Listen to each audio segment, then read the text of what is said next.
Good morning, everyone. We are so excited for Brother Caleb and Sister Hannah going to Brazil. We got to meet the Coopers, doing a Zoom session with them, and we're really excited for all the things that they're going to be involved in Brazil. We're really, really happy for them, very excited for them, and we feel that this is, and they feel as well that this is what God's plan is for their life right now. So we're going to start in, and we're going to talk about Sister Hannah just for a little bit. She grew up in the church in Mascuda, and also Troy as well. But when she first thought about missions, she loved hearing stories that the missionaries that the bishop would bring in there at Mascuda. And so after that, after she graduated from high school, she left and went to Bible college, ABI. And while she was there, she decided she was going to attend the Next Steps trip, and that was to Costa Rica. It was the summer after her second year. And during her time there, God really worked on her and really solidified her call to the mission field. So she returned home and she finished Bible college. And since that summer, all her decisions she always had missions in her mind when she'd make any decisions. And she knew it was something that she felt a call to. She didn't know exactly when she was going to go, when she'd be released to go. So she went ahead and spent the next few years still at college and waiting for God to prepare her to go. And we're going to ask her, when did you know, Hannah, when you wanted to do missions? I was always interested in missions, just from Bishop bringing in different missionaries. I really enjoyed listening to them and hearing all their stories and the works they were doing. And that really grew in me during ABI, so I took that trip to Costa Rica, and during that time I was trying to flesh out if it was a one-time thing, if it was to see what missions trip was like, or what missions was like. But during that time, God solidified the call in my life to be in missions for my life, really. Okay. So you knew you was going to be in missions long before you even dated or even got married. You knew that you was going to be doing the mission field. When you did the desire to be a missionary, how has that affected your life this far? Because I want to be a missionary, and this is something that we've desired in our lives. This is something that we base most of our decisions around. So when we're thinking about a decision, or we're trying to make, whether it's a big decision or just like a small investment or something like that, is this going to get us closer to being missionaries? Is this going to get us closer to Brazil, or could we use this money somewhere else to help us get to Brazil? Every decision that we've made has been with missions in mind and to get us to that goal. Do you feel like that this is going to be something that's going to be long-term for your lives? We don't know if Brazil is what will be long-term. For now, we've signed up for a 6-month term to Brazil, but missions is something that we would like to be invested in and do long-term, wherever that is. And how do you feel when you attended ABI? Do you feel like the experience that you've had at Bible college prepared you to go on the missions field? I feel like ABI, for me at least, did a great job of preparing me for being on the missions field. ABI is really what I needed. It was a lot of classroom work during the week, and we were learning how to do things and like the logistics of it, but then on the weekends they were giving us opportunities to be involved and do them for ourselves and work out how they work for us. So ABI really helped me to get the experience that I would need to be a greater help in another country. Hey, that's good. All right, so the reason we're doing this today, on May the 8th, Brother Caleb and Sister Hannah got approved by Global Missions to be aimers. You can see their account number. We have partner and mission sheets today that you can take. They have a $15,000 budget to cover that 6 months, and we'll get back into that in a minute. But we wanted to roll this out today for the church because we're excited. It's bittersweet. They're a big part of our church.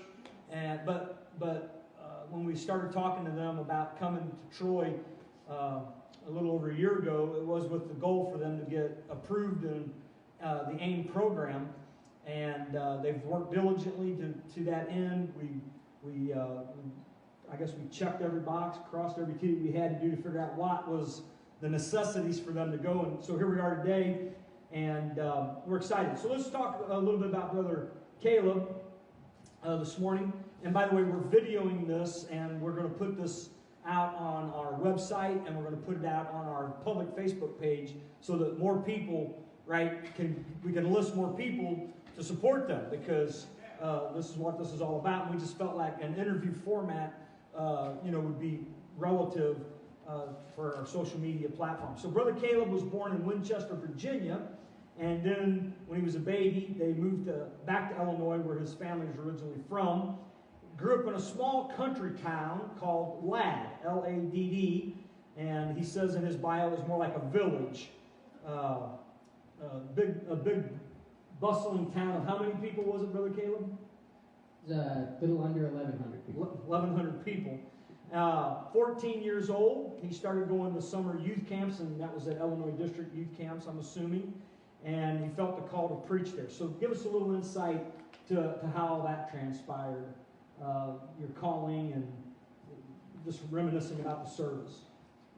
It was a youth camp that Brother Luke Levine had preached, and at the end of one of his messages, he called for an altar call, and he asked for everybody that felt called to be a mission, or to be involved in any kind of ministry, to come forward.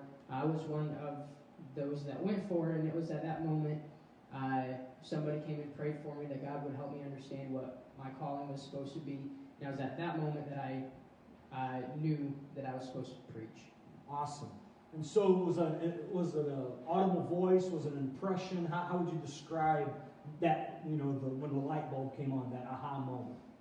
It was kind of like a light bulb. You're trying to figure out what you're doing, and it's all dark, but then all of a sudden the light comes on, and everything that's in the room you can see. And that's kind of how it was. It was an impression. It was that light bulb kind of moment, and a strong pull in my heart that I would be preaching. And that's kind of how it transpired. And then a few years later, a missionary came through your local assembly or local church and preached and presented his burden, and that burden then transferred to you about missions. Is that correct? Yes. And so give us a little information about that particular calling. The missionary, it was a missionary to Brazil that came through our church, preached and presented the burden for their ministry and what they would be doing in Brazil. And again, during the altar call, they play, how they sometimes play a video and they'll show pictures and whatever. I'm just watching it, and I'm bawling, and my heart was just like wanting to be over there. And again, he called an altar call, and we all came forward. And it was at that moment that I knew that God had called me to be a missionary. So from there you go to ABI, and then at ABI in your bio here it says that's when you accepted the call.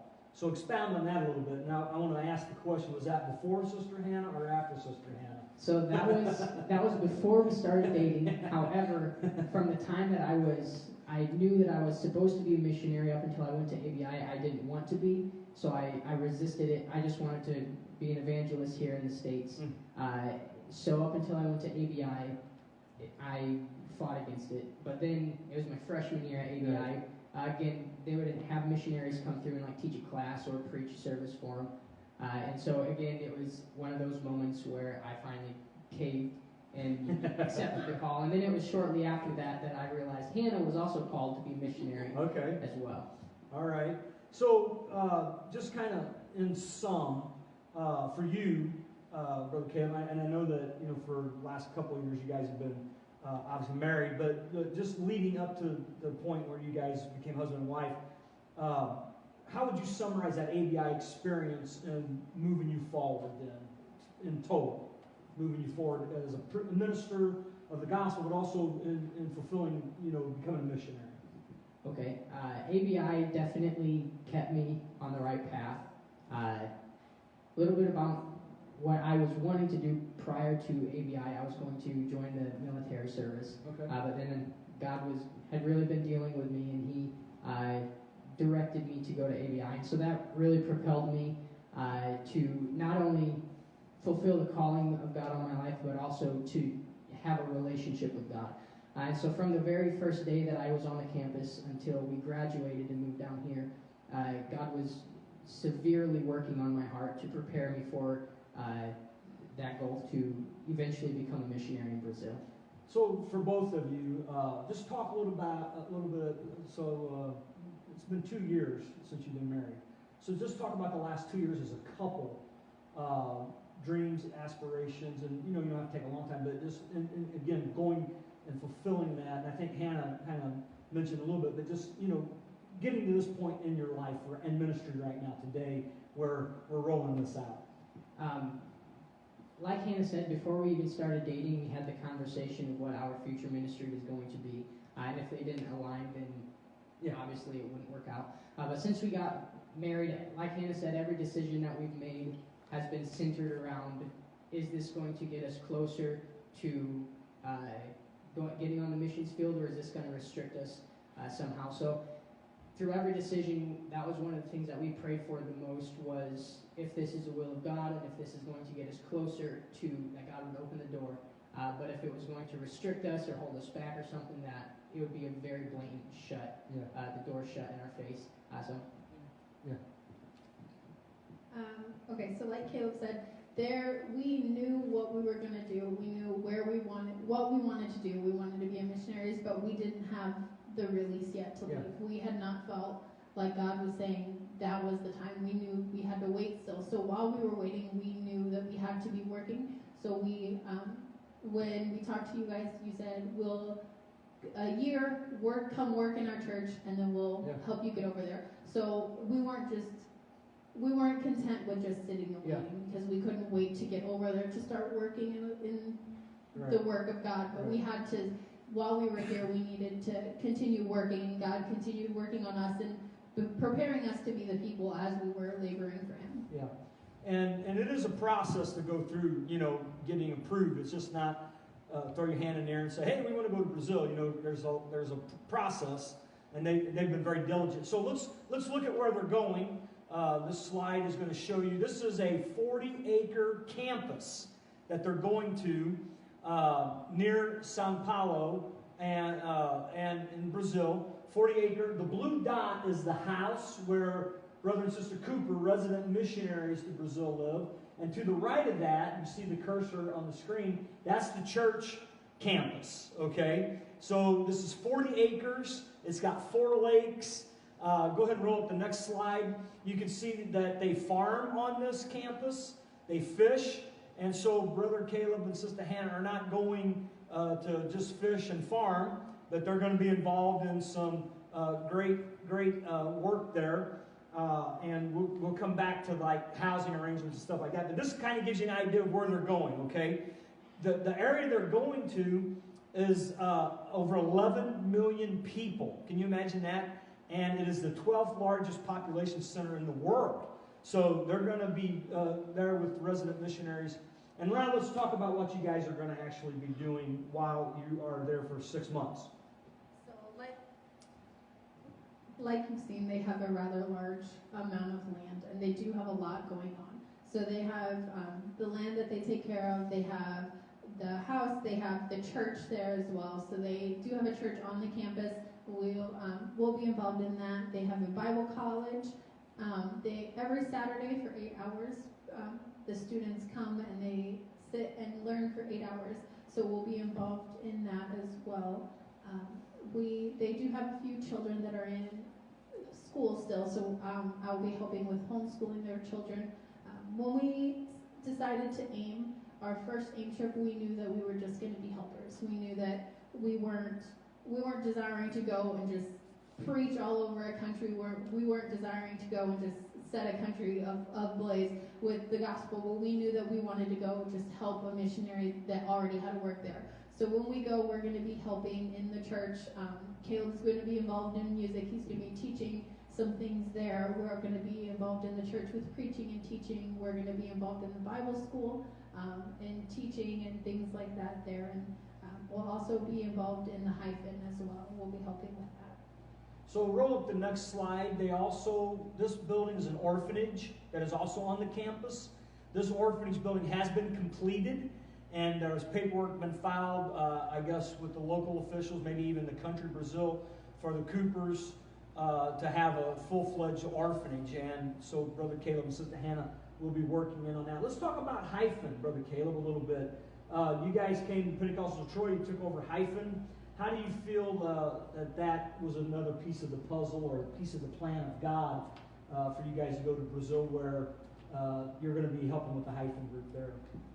I definitely believe that it was in the will of God for Hannah and I to move down here. Not only have we been able to get plugged in and work in the Hyphen, but also in multiple different areas of ministry. And it has helped us get that kind of experience that we need for when we get down there. And it's specifically about the Hyphen, working with the Hyphen here has given us a lot of very valuable information and experience, knowledge on how to work with people that are our age, and even sometimes a little older than us as well. Right. So we are very excited about transferring that experience and utilizing everything that we've learned in Brazil in that Hyphen group. All right, so I'm going to also have Brother Caleb talk to us a little bit. He spoke with Brother Schwartz from Global Missions. We know that coronavirus and COVID-19 has, got some things not happening. Now, if they could, they'd get on a plane today and go to Brazil. That's how passionate and how eager they are. But so we're going to give you a timeline here, but let's just find out what Global Missions said about travel plans anyway at this point. About a month ago, Brother Schwartz called me, and we talked about the timeline. And he, because of COVID-19, going anytime this summer is pretty much out of the question. However, he did mention possibly in the fall that we'd be able to travel. So that's what we're looking forward to, is possibly early fall, given that we raise the funds and travel restrictions are lifted. Okay, let's go to that particular thing. When he's talking fall. Hopefully late August, early September, things can get going here for them. But we got to talk about money, and that's what we're here to do today. Go ahead and roll up that next slide. I already mentioned this, but if you have a social media account, if you're on Facebook, I encourage you to go to Coopers on a Mission. Now, there's two sets of Coopers on a Mission. One's based out of Long Beach, California. That's not who we want you to go like their page. I mean, you can, but they're not the Missionaries of Brazil. So be sure that when you go Coopers on a Mission, you catch the Missionaries in Brazil. Like their page, and that way you'll be able to keep up with not only them, but with also Brother Caleb and Sister Hannah. And this is some of their children from their church that is right there on campus. The Bible school's on campus, the orphanage, the church, the housing, everything is on campus. I mentioned earlier that they're going to an area of 11 million people population, 12th largest population center in the world. And so what they have, and roll up that next slide. This is interesting. There's where they're going to be baptizing people. Can you see the wood there that's kind of got it marked off? I think that's to keep piranhas and crocodiles out. I don't know. But they also have a baptismal tank that looks similar to ours. But they're doing a great work there. People are getting saved, baptized, reaching out. And so you can go see some of these same slides on Coopers on a Mission Facebook page, and I encourage you to do so. But let's talk about what we're here for. And there you go. There's some pictures of gatherings on location. Great things are happening, but it revolves around money. And so our purpose today, unashamedly, unabashedly, is to try to raise money. They're going for 6 months. Their budget's $15,000, and there's their account number. If you want to run any support through the Pentecostal Troy, all I need for you to do for any money that would go for this project would be just say AIMER, okay? Don't put Brazil or Brother Caleb and Sister Hannah, because they have this account number already through Global Missions. So if you want to do it, just so we can track it at the local assembly, just put AIMER, and we'll know that it needs to go to that account number. Or you can get a slip today. We have these printed out, and you can contribute directly. You can sponsor them for the 6-month term, and it will help them. So the deal is they have to have some money. So let's talk about what Global Missions, again, has instructed you guys about your budget and money. And let me say this. They will be living on location in that campus. There's a house there. And out of this $15,000 is going to come their rent, their utilities, and things like that. So that's already built in. But things like spending money and budget and how the budget affects when you can actually go. So go ahead and fill in the blanks on that. So as you can see, we have a budget of $15,000. So we have to have 50% raise before we can kind of move forward with things. So we need to book our ticket and like kind of set departure date and get things rolling after we get 50% in the account. The other 50% has to be accounted for or like pledged. So your PIMs, or if you signed up to be a PIM or you are thinking about it, that is like a monthly pledge. So those would have to account for the rest of the 50%. So it has to be pledged, or like churches have to promise that they'll send it in, but that 50% has to be covered before we can leave. All right, and so they're going to be pretty much self-sustained on this campus, but let's say if you guys went on a trip to the market or something, how can we help you with finances that way for just spending money? Because the $15,000 is not your spending money, it's your living expenses. So tell us how we can help you over and above with spending money. So when we were talking to the Coopers, they mentioned that one of the best ways to handle getting money to us would be through an app called Zelle. So that is linked to your bank account, so you would put it through Zelle and it would go directly into our bank account. And Zelle is one of the best apps because it's secure and it is no fees. I think they said no fees, and it's international too, right? Yes. Yeah, so the Zelle app, kind of like if you use Cash App or these other things. So again, to understand the $15,000, they have to have 50% of it before they can move forward. 50%, so $7,500, and then the other 50% needs to be pledged, right? Then things can really get going for them. But this is all about living expenses for 6 months. Let's talk about extending it, Brother Caleb.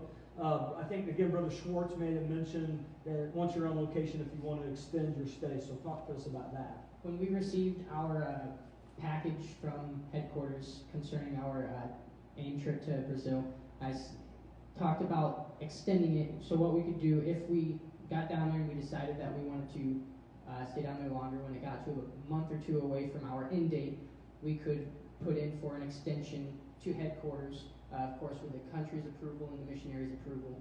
And then as long as we had the funds raised for that extension, then we would be able to move forward with that. Okay, so understand that if you fill out a partner in mission, it's for the initial 6 months, right? But then if they extend it, then that would be up to you if you wanted to extend it. So our goal today has been to roll this out. I don't think I mentioned this in our first service, but I'd like to see us over the next month get about $1,000 pledged or cash offering, one way or the other, toward them. I mean, it's just other churches. Brother Caleb's father, he pastors in Northern Illinois. Their church is working. We're going to send letters out. But if we could combine together and help them to get up to $1,000 through our local assembly, again, whether by pledges or offerings, I think that'd be great. It's not got to all be here today, but you know, that was a goal that I had talked to them about, was trying to get $1,000 solicited. Hopefully we'll go more than that, over and above that, but we wanted to roll this out today. Now I know, again, coronavirus and COVID, people have lost jobs, reduction in income, so there's some other things, and I'll let them talk to us.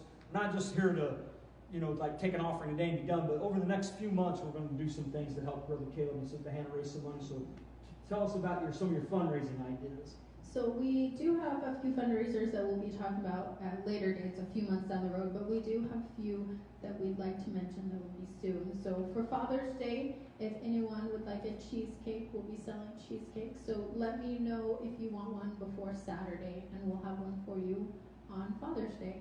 And we'll also be doing an enchilada meal. That'll be here at the church, so you would come and you could pick it up and leave if you wanted, like a to-go order, or you could come and we'd serve you while you were like seating down like a restaurant. And then salsa? Oh yes, we also have salsa that we'll be selling for the 4th of July. So we'll get order forms soon, and you'll put in an order, or you can take it out to the community, take orders, help us out, and we'll get those to you from the 4th of July.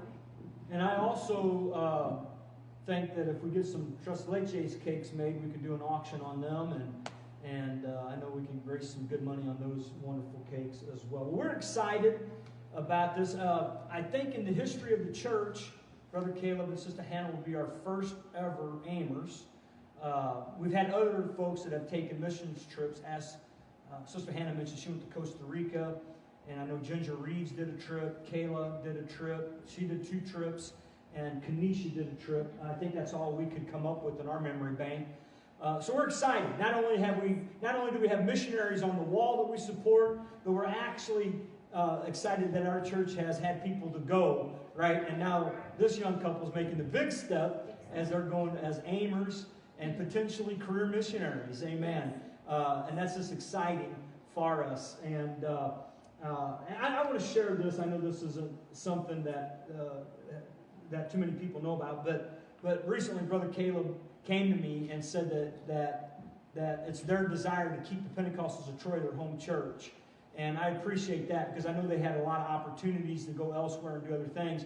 So they're permanently, forever attached to the Pentecostals of Troy as ours. Amen. And we wanted that to happen naturally as they felt it to be the will of God. We made a pledge to them that they came, that we would help them to become aimers, and all that happened. But then on their own, he came to me recently and said that they felt like that was going to keep the Pentecostals of Troy as their home church going forward. And so I appreciate that.